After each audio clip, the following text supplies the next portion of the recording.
This week on Survival Island, a new contestant arrives, ready to face the ultimate challenge. With only the island's resources to rely on, can Justin outlast his competition and win the $1 million prize? Find out tonight on the season premiere of Resource Race. Hey explorers, Justin here. I just got dropped off on Survival Island and I'm a little freaked out. I've got to figure out where to set up camp and how to share the island's very limited resources with other contestants. We've talked a lot about natural resources throughout our geography journey so far, but here on Survival Island, we're focusing on the most important natural resources, the ones that humans depend on for survival. Most of the natural resources we need, like water and food, are renewable, meaning they naturally replenish themselves over time and will never completely go away. And yet, these resources are often scarce, meaning not everybody has equal access to them. Gaining access to these critical resources has determined where and how people have lived throughout history, and it's also contributed to conflict and cooperation.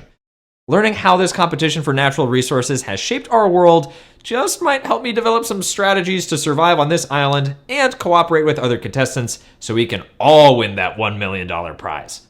Let's get into it.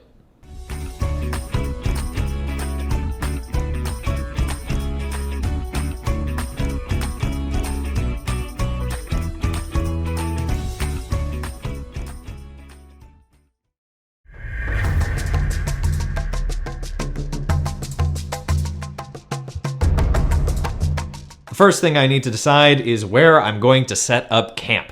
Choosing the right environment to live in could make all the difference in this competition. Think about the resources I'll need, like water, food, and shelter, and check out this map of Survival Island. Where do you think I should set up camp? If I choose to live by the sea, I'll have plenty of fish to eat.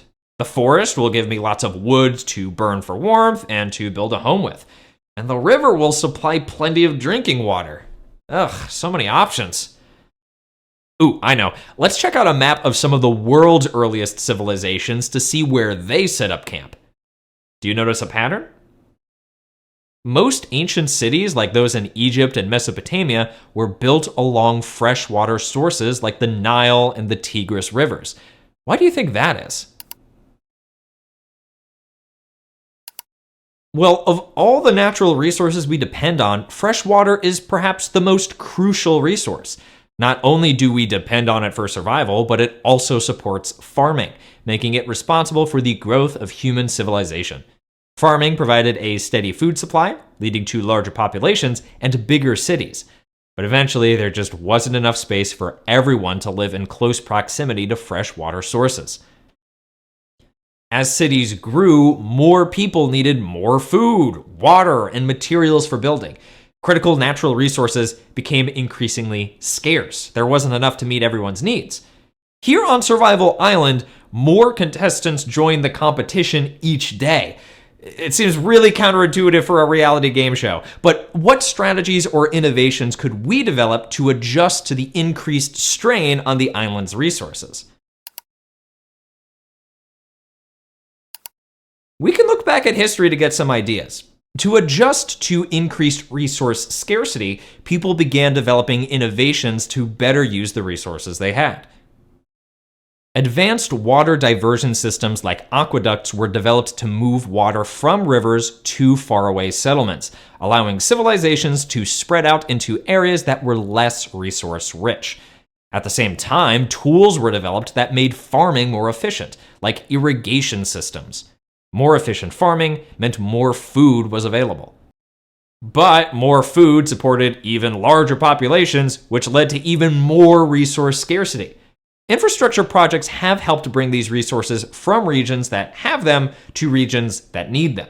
But as the world's population continues to grow today, there is more competition for critical resources like water than ever before.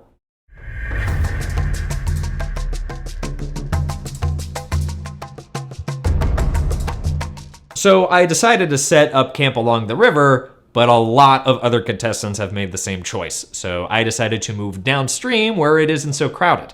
The challenge I'm facing now is that some of the contestants upstream are starting to build a dam to create a water reserve for their own camp. Dams are built all over the world for reasons like this, to store water, generate electricity, or control flooding. But here's the catch. When you're downstream and someone upstream builds a dam, it can block or slow down the water flowing your way. How might this affect my camp downstream? Well, the water flowing into my camp has slowed down more and more each day, and now it's almost dried up. There's less water for drinking, farming, and everything else I depend on it for. We saw how water diversion projects like aqueducts have helped increase access to fresh water, but while these projects increase the availability for some, it can decrease it for others. Throughout history, this competition for control of water sources has led to conflict. Take the Nile River, for instance. The Nile River passes through 11 countries. The region is largely desert, so all of the arable land and freshwater resources in the region are concentrated along the Nile River. For thousands of years, people have relied on the Nile for drinking water, farming, and survival. In fact, Egypt depends on the Nile for about 95% of its water. But Egypt isn't the only country relying on the Nile. Ethiopia, one of the countries upstream, also depends on this river. In recent years, Ethiopia has been building the Grand Ethiopian Renaissance Dam to bring electricity to millions of people, boost its economy, and help its communities thrive. Egypt is worried that the dam might reduce the flow of water downstream, threatening its own water supply. This situation has caused a lot of tension in the region, but it's also inspired these countries to begin to work together to find ways to manage this shared resource in a way that works for everyone.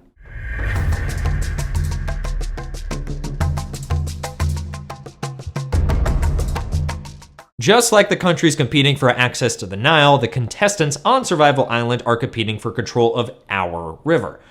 How do you think we can cooperate to share the island's resources and avoid conflict? Competition for Earth's scarce resources, like fresh water, has been one of the main factors contributing to conflicts throughout history. But sharing resources has also brought people together and led to cooperation. When countries share a river or a lake, they often work together to create fair rules about how to share it. Even though Egypt and Ethiopia have disagreements over the Nile, they've also been part of agreements to try to manage the river together. A group called the Nile Basin Initiative is helping the countries along the Nile peacefully negotiate how to manage the river in a way that benefits everyone. This group meets regularly to discuss their water needs, their goals, and even challenges like pollution and drought. They work on projects to improve water quality, manage floods, and even build systems to help with irrigation so farmers can grow more food. The goal is to make sure that all the countries have enough water and that they can avoid conflicts by working together. I think the other contestants and I could work on a plan similar to the Nile Basin Initiative. The upstream group could agree to release a steady amount of water each day, and we downstream campers could agree to use that water responsibly. Cooperating over water doesn't just help people survive, it can also lead to economic growth, better relations between countries, and cleaner water for everyone, including future generations.